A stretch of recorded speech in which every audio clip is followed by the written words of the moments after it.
Hola chicos, chicas, espero estén súper bien.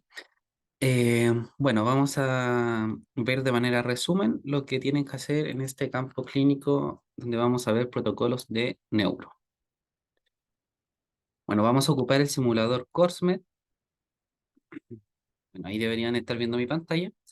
En el simulador COSMED, en la parte donde están todos los cursos y los módulos, se van a ir al fondo, donde dice resonancia magnética. En resonancia magnética van a encontrar los dos módulos que tienen que trabajar, que va a ser el módulo de cerebro y el módulo de columna cervical y dorsal. Entonces, en el módulo de cerebro, ustedes tienen que realizar el protocolo de cerebro estándar, un protocolo de fosa posterior, protocolo de órbitas y protocolo de hipófisis.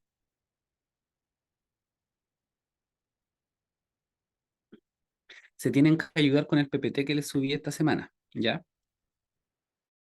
A saber qué cortes tienen que hacer y las orientaciones también.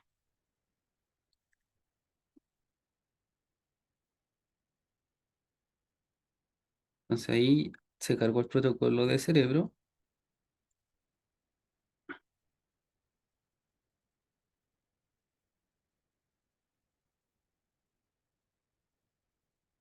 ya.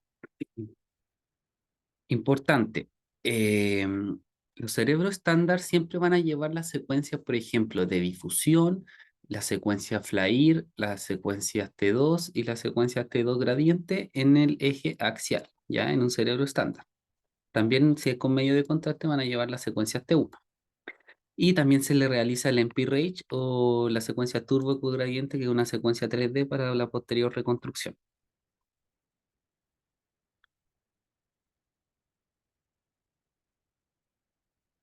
Entonces, ¿dónde van a encontrar las secuencias que ustedes deben realizar?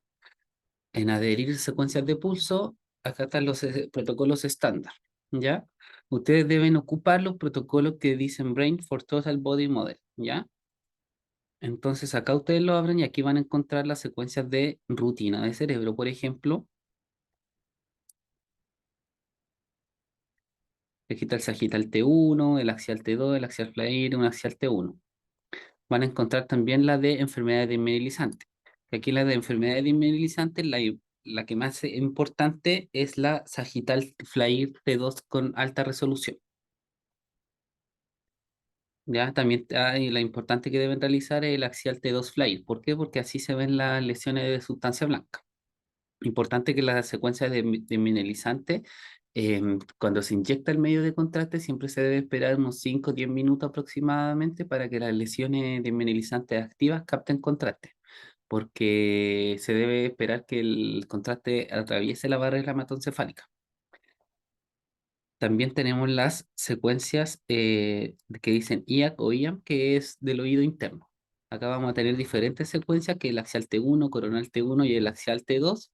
El axial 2D balance, que es el CIS, que se utilizan en secuencia de fosa posterior. En secuencia de fosa posterior casi siempre se hace un T1 y un T2 turboespineco axial de 3 milímetros de grosor hacia la fosa posterior con alta resolución, y también se le agrega la secuencia CIS o la secuencia balance, ¿ya? Que es esta secuencia de acá, que también va en el eje axial. Bueno, en pituitario y celular son las secuencias de hipófisis, que son secuencias de alta resolución también. Tenemos la sagital T1, axial T2, axial T2 FLAIR, que esas son de, estas son de cerebro, y las secuencias específicas de hipófisis, que está el sagital T1, el coronal T1, ya también se le hace un sagital T2 a hipófisis, ya que tienen un foco mucho menor porque necesitamos una mayor resolución para poder discernir bien entre la adenohipófisis y la neurohipófisis. Importante que la secuencia de hipófisis se realiza una secuencia dinámica T1, ¿ya? Que sirve para ver la captación de contraste en el tiempo. Lo importante de esta secuencia es que el contraste se inyecta no la misma dosis de siempre, que es 0,2 ml por kilogramo de peso. Por ejemplo, un paciente que pesa 70 kilogramos, lo normal que nosotros le inyectamos de medio de contraste serían 14 ml aproximadamente.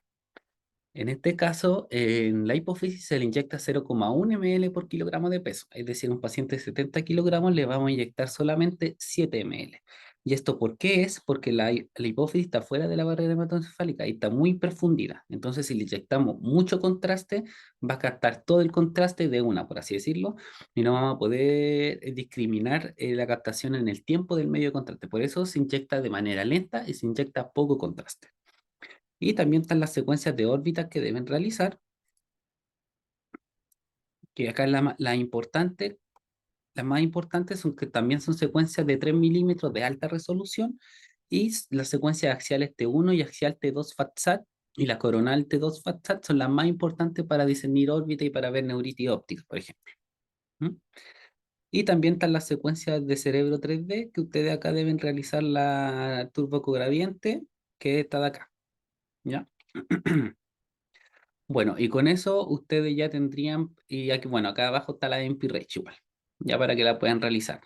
Ya con eso ustedes ya deberían saber un protocolo estándar aproximadamente de cerebro, de hipófisis, de fosa posterior y de desmineralizante y también un cerebro de rutina.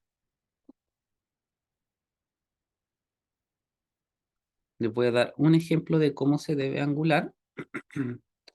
Acá es importante que el cerebro se angula en el eje sagital. Tenemos el esplenio y la rodilla del cuerpo calloso, ¿ya? Y se angula siguiendo esto. ¿Por qué? Porque nosotros queremos ver la comisura blanca anterior y la comisura blanca posterior en el mismo plano, ¿ya? Y este es una buena angulación para verlas en el mismo plano, a diferencia de escáner, que en escáner, por ejemplo, se toma en el techo orbitario, la dirección del techo orbitario. Ya, por ejemplo, en escáner sería así que se toma el cerebro. Ya, por eso varía, es importante la variación de esta angulación para que nos queden bien planificados los cortes axiales. Y en el eje coronal lo importante es que siga ambos conductos auditivos internos, ¿ya?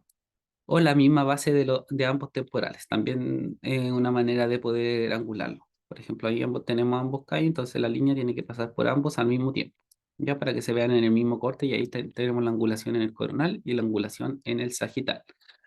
¿Y de dónde hasta dónde tiene que abarcar? Tiene que abarcar desde el córtex, ¿ya? De la corteza motora primaria, que es la de acá, o la somatosensorial, que es del giro precentral o central, tiene que abarcarlo y abarcar hasta el agujero magno, ¿ya? Entonces a este le faltarían algunos cortes, por ejemplo. Y ahí tendríamos un axial de cerebro.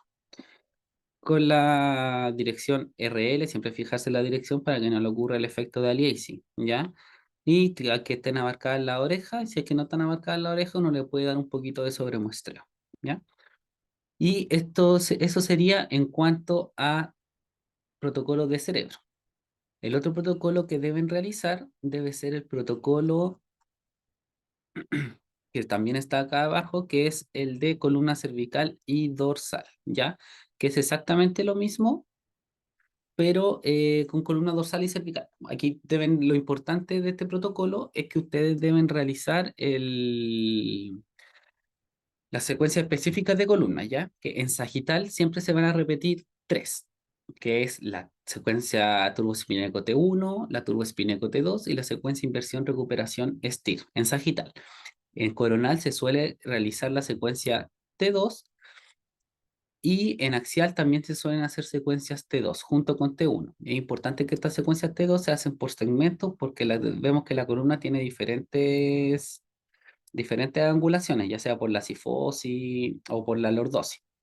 Entonces es importante que nosotros intentemos pasar lo más paralelo a los discos intervertebrales para evaluar bien las discopatías y no las tomemos de manera oblicua, ¿ya?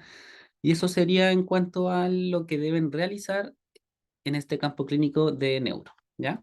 Espero tengan una excelente semana, nos estamos viendo. Cuídense, chao, chao.